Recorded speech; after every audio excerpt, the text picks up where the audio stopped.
Over the course of the next 30 minutes, KRVN broadcasters will share the latest in weather, markets, and agriculture news.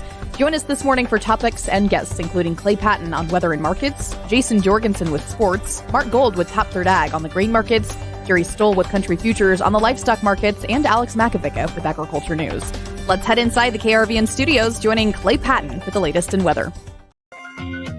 Well, good morning and welcome to 880 KRVN, 807 here this morning in the Central Time Zone. Hope you're off to a good start on this Tuesday, February the 21st. A part of you have been listening in all morning, some just tuning in for the very first time, and part of you are joining me now live at KRVN's YouTube page, KRVN's Facebook and Twitter pages as well. Good morning and welcome in to our morning wrap-up. Yesterday we asked where you were listening from. Today, if you want to chime in, looks like winter weather is on the horizon. Are you excited for snow? Yes or no? Let us know in the comments below, and let us know what you're thinking about here as we kick off another and new week. Well, temperature-wise, enjoy today because it's going to be one of the last warm ones here for about 48 hours or so.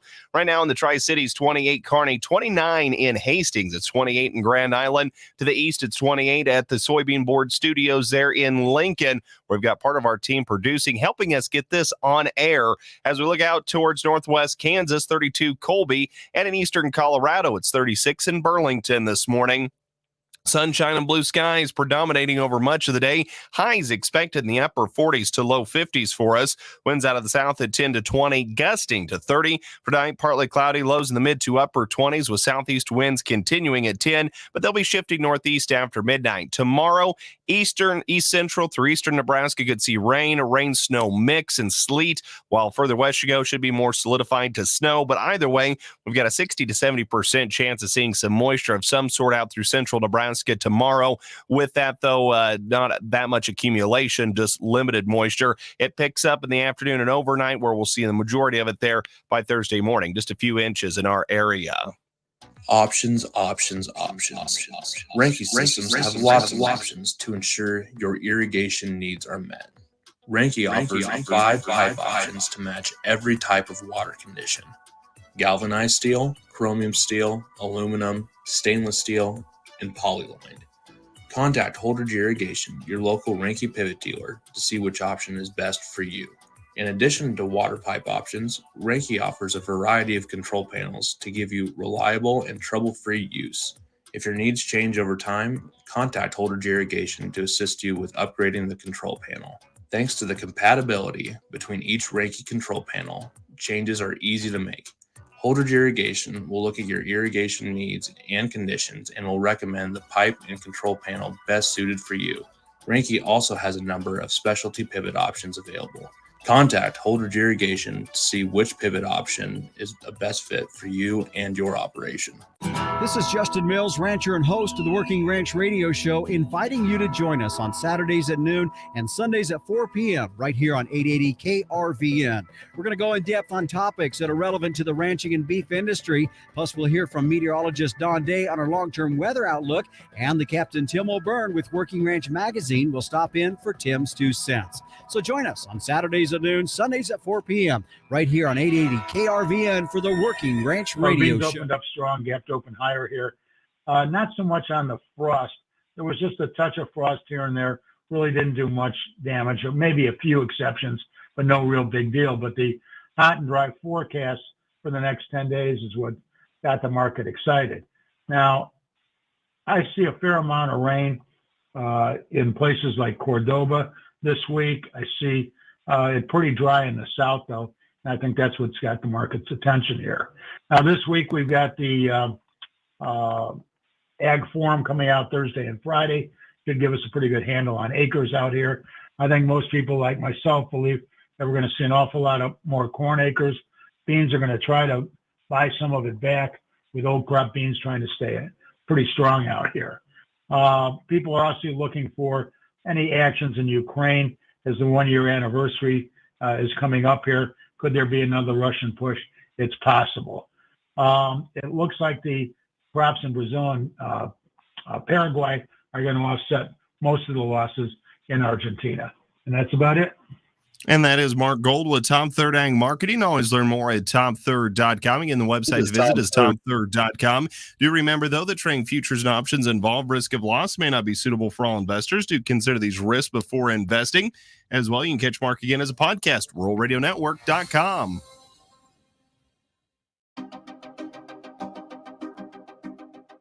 Attention, Nebraska soybean farmers. Have you ever thought, if I could work with the soybean industry, this is what I do? Well, now you can. In 2023, the Nebraska Soybean Board is looking for farmers like you in Districts 5, 7, and the at-large position. Districts 5 and 7 include the counties of Cass, Johnson, Lancaster, Nemaha, Odo, Pawnee, Richardson, Adams, Buffalo, Clay, Franklin, Hall, Kearney, Knuckles, and Webster. And the at-large position includes the entire state of Nebraska. You can shape how we invest in soybean research, promotion, education, and more.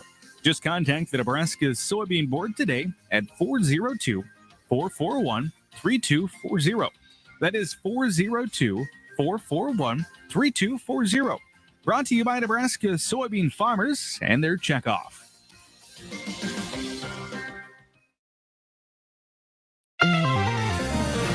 Clay Patton back on the Rural Radio Network. Now let's check back in on the factors influencing the livestock trade today. And to do so, we're going to talk with Jerry Stoll of Country Futures in Frankfort, Kansas. Good morning, Jerry.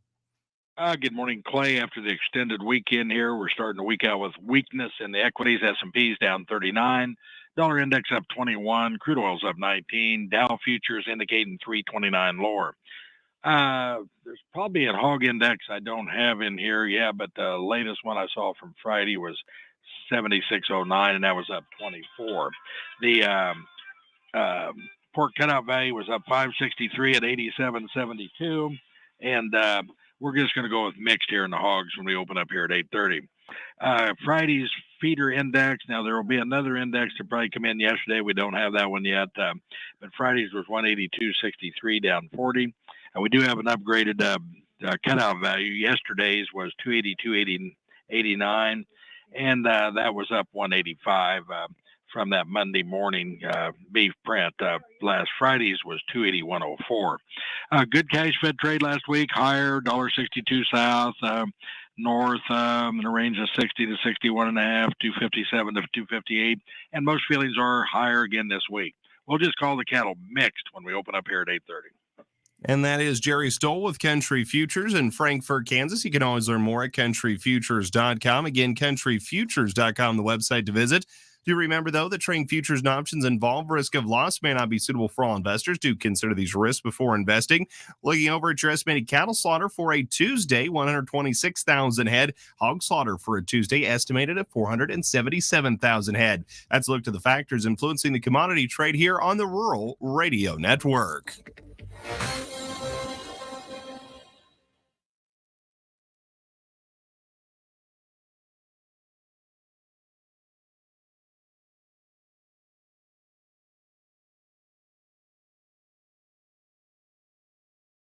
This is Isaac Shelkoff from the Harvard branch. If you ever want to run anything by us, you can stop by or reach me on my cell at 402-984-1685. Bank on a solid foundation. Cornerstone Bank. Equal housing lender.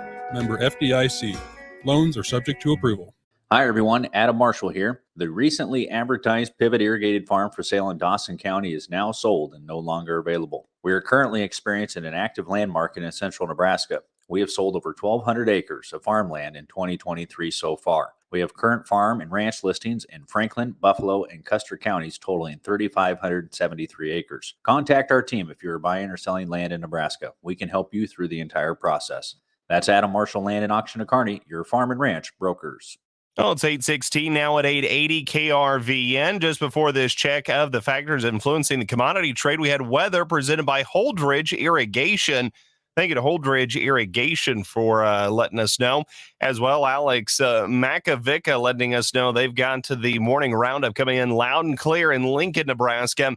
Again, chime in where you're listed from, whether you're excited about the impending winter weather over the next few days as you check out the morning roundup stream there on KRVN social media channels. Hey, let's join the best in the business. That's Jayson Jorgensen, and he's got to look to sports next on 880 KRVN. AgWest Land Brokers have just listed a top-notch irrigated farm in Merritt County, Nebraska. This 44 more or less acre farm offers productive soils and great access. The farm is located a mile and a half west of Clark's on Highway 30. Don't miss this opportunity. Give Craig or Koski a call today at 308-548-8431 or visit our website at agwestland.com for more farm information. Go AgWest. And here's Jayson Jorgensen with the latest in sports. Hey, thanks, Clay. Well, it's not the way the Huskers wanted to end their 4-game series with San Diego, but they ended up battling and finishing to a 16-16 tie. Due to a travel curfew, the game was called off after 7 innings after the Huskers allowed San Diego to score 6 runs in the bottom of the 7th. Huskers did okay at the plate, scoring 16 runs on 17 hits. The biggest issue was its bullpen. In the 4-game series, they surrendered 20 walks. They hit 10 batters in 31 innings of work. Despite struggling, head coach Will Bolt saw some positives in this opening series. We're still trying to find that identity and what we're going to be as a team. But I did tell him after the game, like the back and forth, the fight that, the intensity that we showed yesterday, it's going to go somewhere. And I still feel that way about this team and how, this is about as crushing an inning as you can get aside from getting walked off. Bolt made his comments on the Huskers radio network. Nebraska's now 0-3-1 on the year. They'll continue to play this weekend with a 3-game series at South Alabama. Big basketball game tonight in Omaha as the Creighton men's basketball team will host 10th-ranked Marquette. The lead in Blue Jays come in 18-9 on the year. They lost earlier this year back in December to Marquette. Tip-off tonight is set for 7:30. Third-ranked Kansas continues to round into form as last night the Jayhawks knocked off 25th-ranked TCU 63-58. High school basketball, the Holdridge boys are the 3 seed in the C11 sub-district, which takes place tonight in Cozad. They'll look to keep their season alive against Gothenburg. Dusters fell earlier this year to the Swedes 61-55, but head coach Brent Runge says they're better prepared this time around. If we show up the way we have in the last couple of weeks and kind of lackadaisical in the first half, Gothenburg, they're not going to give it to us.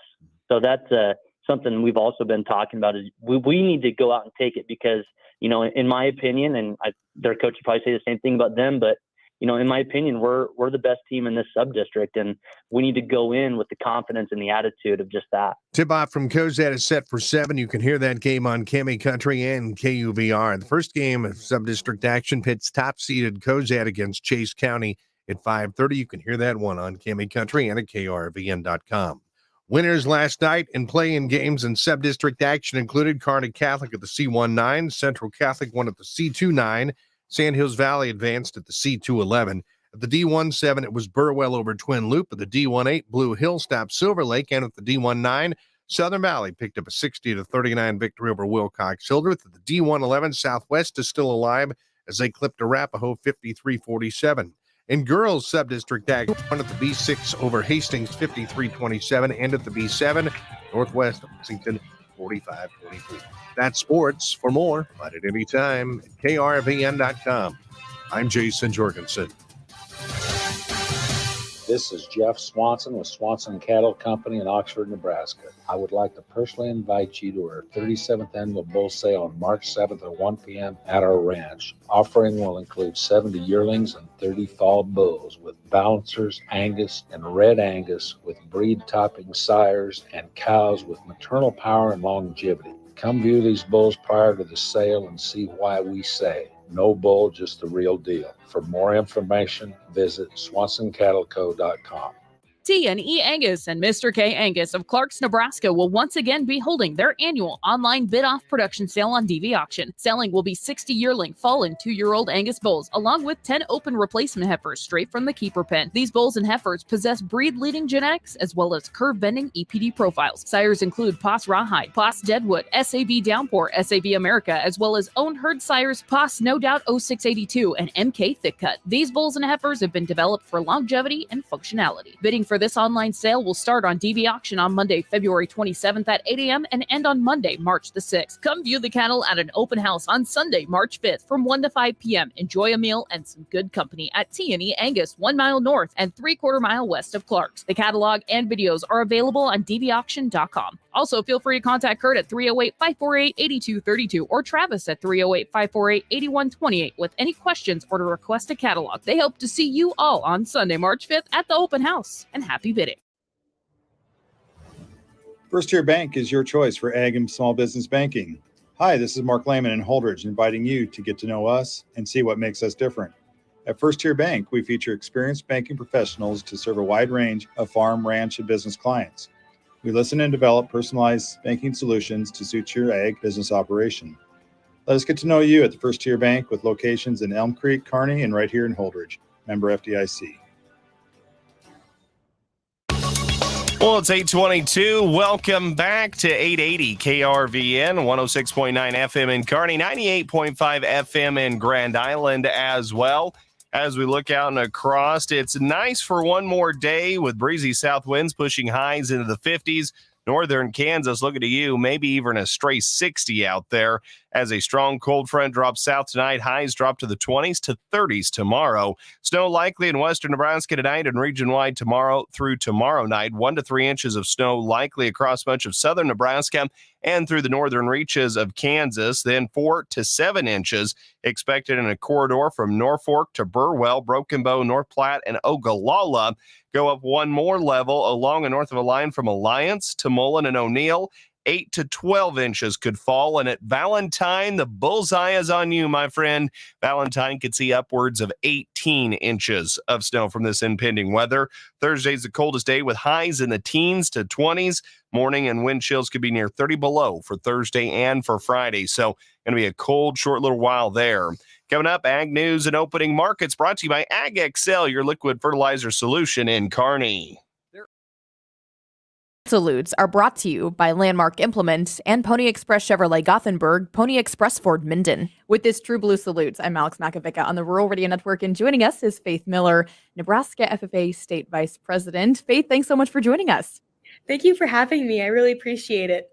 Well, Faith, you have been extremely busy, especially here in the last couple of months. Bring us up to speed. What's been going on with the Nebraska FFA State Association?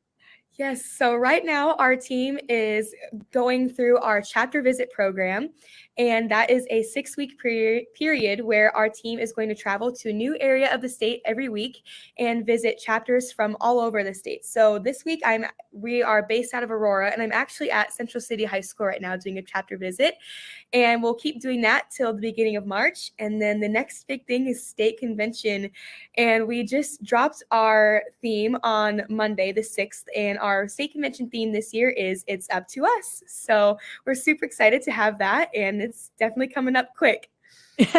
I'm sure it is. For you guys, it's been a whirlwind of a year. You sit here in February and reflect on the past months you've had as a state officer. What sticks out to you so far? It's crazy to think that it's like a year's already almost gone by. The biggest thing that's been sticking out has been the members. They've had such a big impact on us as a team and me individually. Like, that's like the one thing that we stress when we're at these visits is like, you guys actually make a really big impact on us in our year. It's crazy to think how we started off at our COLT conference and we saw all of our chapter officers there back in May, and then being able to see them at other conferences throughout the year, and then now coming and visiting them again at their home chapters. So definitely being able to see the members and watch them grow, but also make those relationships with them has been super cool. I'm sure good things are in store. Faith, thanks so much for joining us. Yes, thank you for having me. That'll do it for this True Blue Salute here on the Rural Radio Network. Well, good Tuesday morning. Let's get right into this morning's check of agriculture news. The Soy Innovation Challenge has selected 4 finalists that increase the value for soybean meal. These ideas range from animal ag and artificial intelligence to pet foods and feed additives. The Yield Lab Institute, in partnership with the United Soybean Board, has announced their 4 finalists from nearly 80 applicants. The 4 finalists are as follows. Sataviv, their mission is to nourish with responsibly sourced high-quality soy protein concentrate made with innovative technology. Soy Kitty is an innovative pet company that creates an eco-friendly, non-toxic cat litter made predominantly from soybean products. Ichthys Unlimited aims at resolving bottleneck issues for the aquaculture industry. A key research and development focus for their company is to develop soy-based animal feed binders. And then the fourth and final finalist was Polaris. They are utilizing quantum computing and AI to revolutionize drug design, and they're also developing a feed additive that makes soy meal feed digestible and nutritious for livestock. All of these finalists are competing for $175,000 and mentoring and technical support. Well, federal, states, and pork industry organizations continue joint efforts to keep African swine fever out of the country through a newly announced partnership.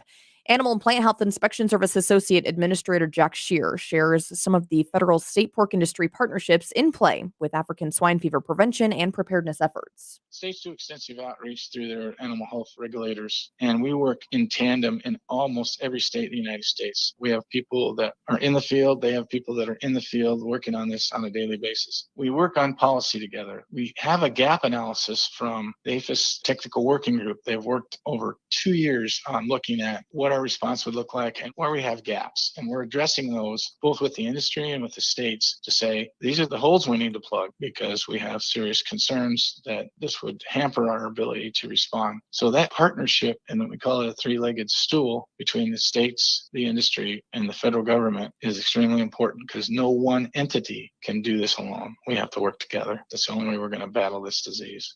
Those comments again from Jack Shear with the Animal and Plant Health Inspection Service. For all the latest agriculture news and information, you can find that anytime at your fingertips. Just go to ruralradionetwork.com. Broadcasting from inside the Nebraska Soybean Board Studios, which is brought to you in part by Nebraska soybean farmers and their checkoff. I'm Alex Makovica on the Rural Radio Network.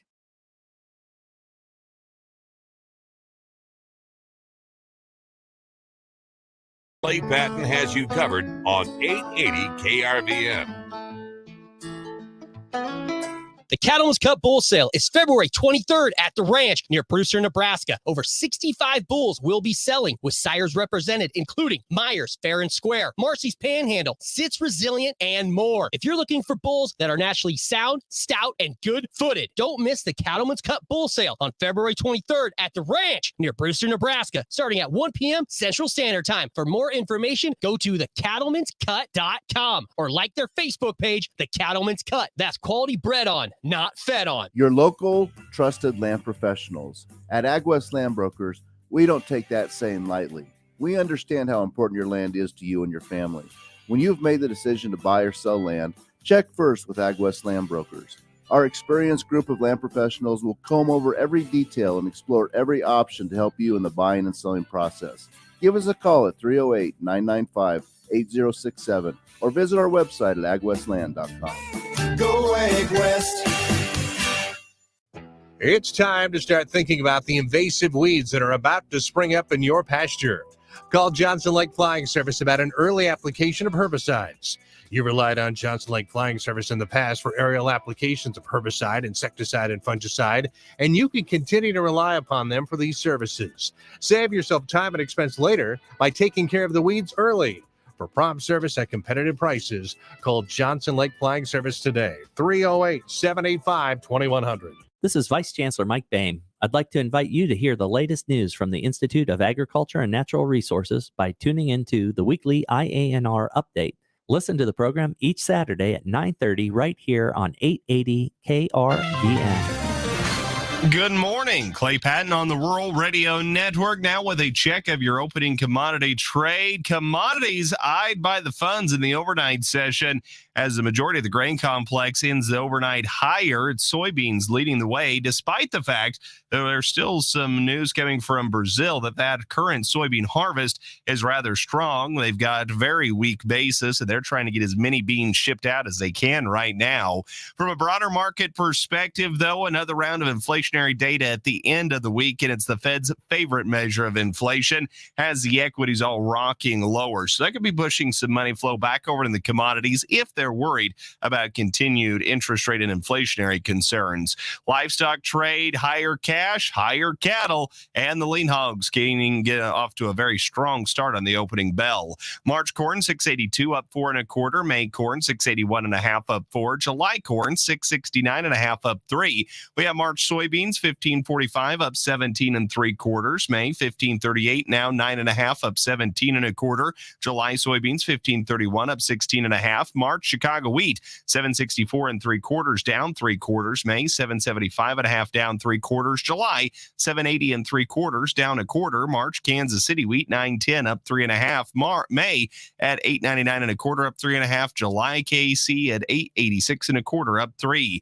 We have February live cattle, $63.72 up 15. April live cattle, $64.70 up 5. June, $60.27 up 15. April feeders, $90.17 down 27. May, $93.95 down 40. In August, $207.55 down 25.